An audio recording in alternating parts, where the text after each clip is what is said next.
नमो नमः प्यारे बच्चों, आप सभी का मेरे चैनल में स्वागत है बच्चों। आज हम छठी कक्षा का 7वां पाठ पढ़ने जा रहे हैं। तो चलिए शुरू करते हैं। इस पाठ का नाम है बकस्य प्रतिकारः। बकस्य मतलब बगुले का, प्रतिकारः मतलब बदला। ठीक है, तो इस पाठ में हम बच्चों अव्ययों का प्रयोग देखेंगे। इस पाठ में काफ़ी सारे अव्ययों का प्रयोग होगा। अव्यय वो शब्द होते हैं जो अविकारी शब्द होते हैं। एकस्मिन् वने श्रीगालः बकः च निवसतः स्म। एकस्मिन् मतलब एक, वने मतलब वन में, श्रीगाला मतलब सियार, बकः बगुला, चा और निवसतः निवास करते, स्म थे। तो एक वन में सियार और बगुला निवास करते थे। निवास मतलब रहते थे। तयोः मित्रता आसीत। तयोः उन दोनों की, मित्रता आसीत थी, उन दोनों की मित्रता थी या उन दोनों में मित्रता थी। एकदा प्रातः श्रीगालः बकम् अवदत्। एकदा एक बार, प्रातः सुबह, श्रीगालः सियार, बकम् बगुले को, अवदत् बोला, मित्र श्वः त्वं मया सह भोजनं कुरु। तो मित्र, श्वः मतलब आने वाला जो कल होता है, तो कल, त्वं तुम, मया मेरे साथ, भोजनम मतलब भोजन, कुरु करो।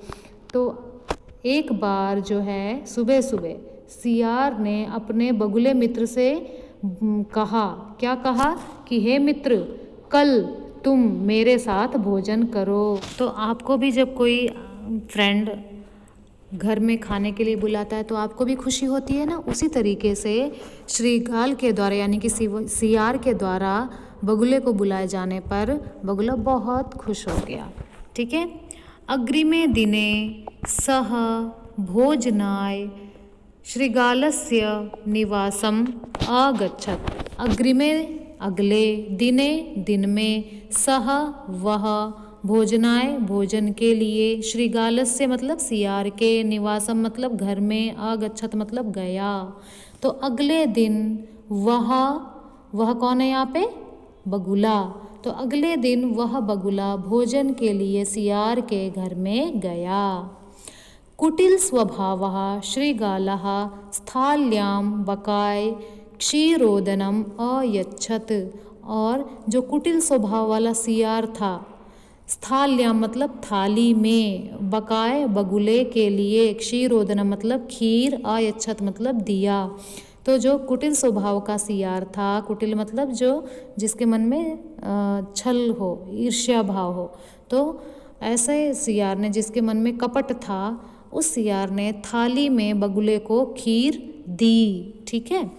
तो बकम अवदत्, और बगुले को बोला, चा भी लगा हुआ है, चा मतलब और, बकम बगुले को, आवदत बोला, चा और बगुले को बोला, मित्र अस्मिन् पात्रे आवाम अधुना सहैव खादावः।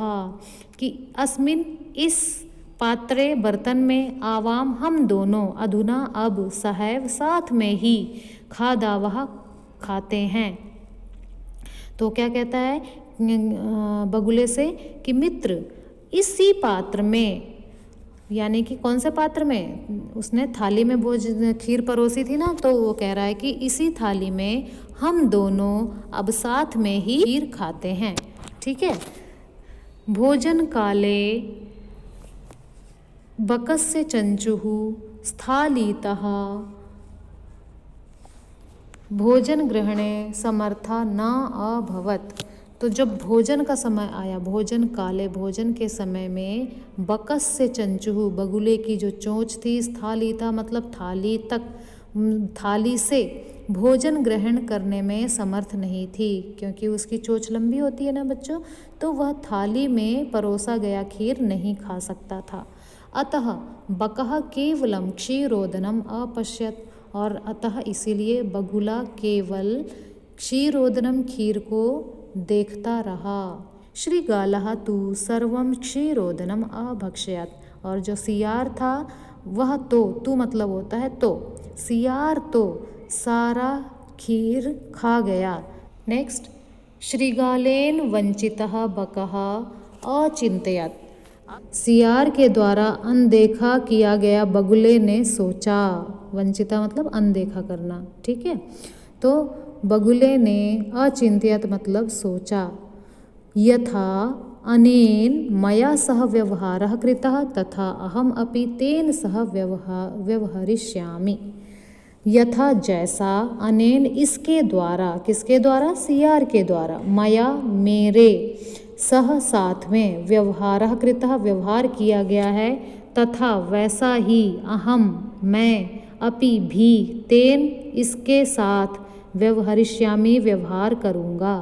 तो अब जब सियार के द्वारा बगुले की अनदेखी की गई तब उसने सोचा कि जैसा इस सियार ने मेरे साथ व्यवहार किया है मैं भी इसी के साथ ऐसा ही व्यवहार करूँगा, ठीक है।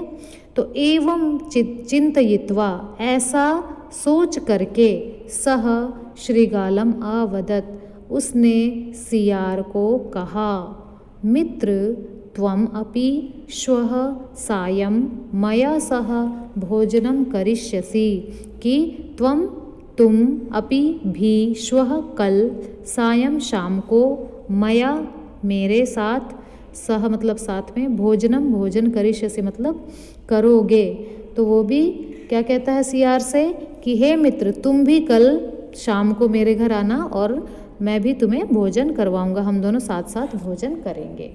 तो बकस्य निमंत्रणेन, ठीक है, बकस्य बगुले के निमंत्रणेन, निमंत्रण से, श्रीगालः प्रसन्नः अभवत्, सियार जो है प्रसन्न हो गया।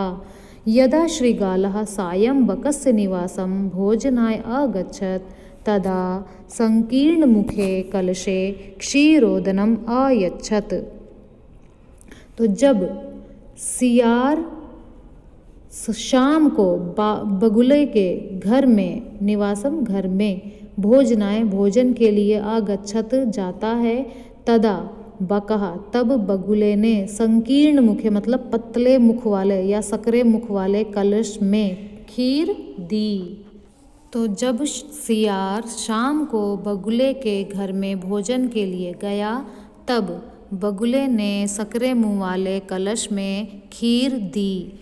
श्रीगालम च अवदत्, सियार को, च और अवदत् बोला, और सियार को बोला, मित्र आवाम अस्मिन् पात्रे सहैव भोजनं कुर्वः, कि मित्र आवाम हम दोनों, अस्मिन् इस पात्रे पात्र में, सहैव मतलब साथ में, भोजनम कुर्वः मतलब भोजन करते हैं।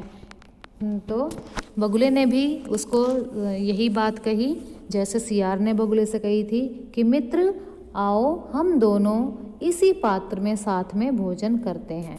तो बकः कलशात चंचुवा क्षीरोदनम अखादत, बगुला कलश से चोंच के द्वारा, चंचवा चोंच के द्वारा खीर आई, परंतु श्रीगालस्य मुखम कलशे न प्रविशत, लेकिन श्रीगालस्य सियार का मुखम मुख कलशे कलश में ना नहीं प्रविशत मतलब घुसा, लेकिन सियार का जो मुख था वो कलश में प्रवेश नहीं कर सका।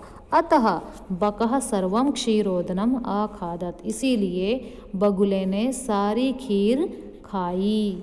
श्रीगालः च केवलम ईर्ष्यया अपश्यत, और जो सियार था केवल ईर्ष्या के कारण देखता रह गया। श्रीगालः बकं प्रति यादृशं व्यवहारम् अकरोत्, बकः अपि श्रीगालं प्रति तादृशं व्यवहारं कृत्वा प्रतिकारम् अकरोत्। तो सियार ने बकं प्रति बगुले के साथ यादृशम जैसा व्यवहार अकरोत् किया, बकः अपि बगुले ने भी श्रीगालम सियार के साथ तादृशम वैसा व्यवहार कृत्वा करके, प्रतिकारम बदला, अकरोत मतलब लिया। तो सियार ने बगुले के साथ जैसा व्यवहार किया था वैसा ही व्यवहार सियार के साथ बगुले ने किया और अपना बदला ले लिया।